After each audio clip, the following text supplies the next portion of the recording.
Hey everyone and welcome to this video. In this video, I'm going to show you how to cancel an item on team orders.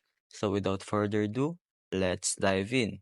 Alright, so first open your Temu app, make sure you log in into your Temu account. From the home screen, go to your account page, then tap on your orders. This will show you a list of all your recent orders. Find the order that contains the item you want to cancel and tap on it to view the order's details. In the order details, you should see an option next to that item that says cancel item or request cancellation. You can also choose what item you want to cancel. Alright, so go ahead and tap on that option. Timo will ask you to confirm your decision. If you're sure you want to cancel the item, just tap confirm to proceed with the cancellation. And remember, you can only cancel an item if the order hasn't been processed or shipped yet. If the option to cancel isn't available, it's likely means that the item is already prepared for shipment and you need to wait for it to arrive before you can initiate a return, or you may contact the support service. Once you have confirmed the cancellation, the item will remove from your order and you will receive a confirmation message.